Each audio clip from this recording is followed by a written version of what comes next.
बघा एक लक्षात घ्या, ह्या सगळ्या वरिष्ठ पातळीवर ठरणाऱ्या गोष्टी आहेत. युती संदर्भात कुठलीही चर्चा करायची असेल तर आदरणीय देवेंद्र फडणवीस साहेब, आदरणीय रवी चव्हाणजी, ह्या सगळ्या आदरणीय राणे साहेब, या सगळ्या पातळीवरची चर्चा होणार आहे. कार्यकर्ते म्हणून आम्हाला जी काही दिशा दाखवली गेलेली आहे त्या दिशेवर चालण्याचं आम्ही सगळेजण काम करतोय. भारतीय जनता पक्ष हा एक राष्ट्रीय पक्ष आहे. आमच्याकडे सगळ्या बाबतीचा अभ्यास करण्याची एक रचना ठरलेली आहे, एक ढाचा आहे.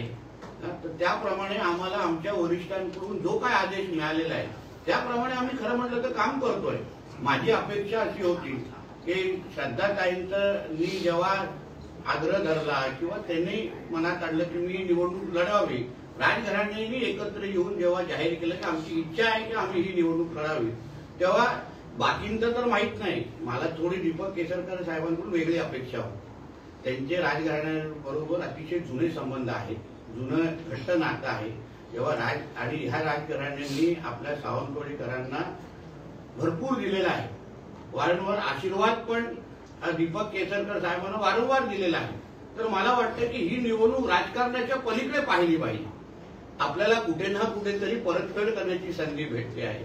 आपल्याला राजघराण्यातून एका व्यक्तीने जर इच्छा व्यक्त केली तर खरं म्हटलं तर प्रत्येकाने बिनशर्त पाठिंबा श्रद्धाताईंना दिला पाहिजे होता, अशी माझी साधी अपेक्षा होती.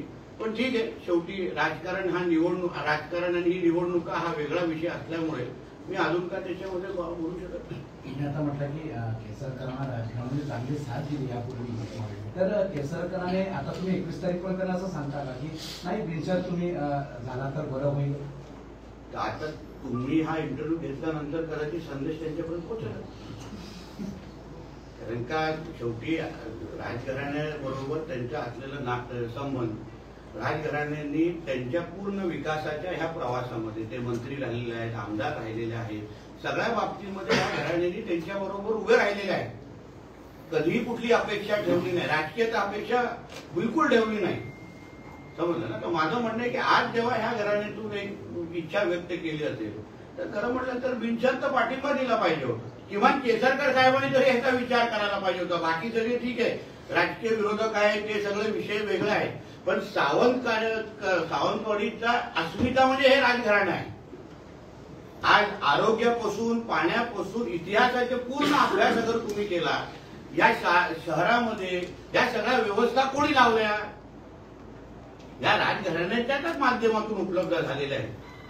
मग आज जेव्हा त्यांच्या घरातल्या एक व्यक्तीने इच्छा व्यक्त केलेली आहे की आम्हालाही राजकारणामध्ये, आणि उद्या विचार करा की ह्या राजकारणातली व्यक्ती उद्या नगराध्यक्ष पदावर बसली तर सावंतवाडीकरांचा विकास किती गतिमान पद्धतीने होईल. प्लस त्या उच्च शिक्षित आहेत, त्यांना समाजकारणाची आवड आहे, प्रत्येक बाबतीत विषयाची त्यांना समज आहे.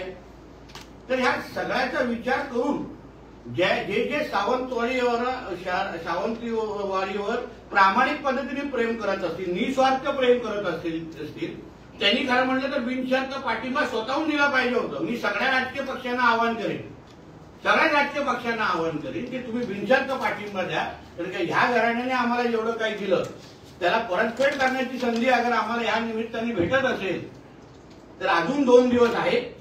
प्रत्येकाने आपल्या पद्धतीने विचार करावा आणि बिनशर्त पाठिंबा श्रद्धाताईंना द्यावा, असं आपल्या माध्यमातून मी आवाहन करेन.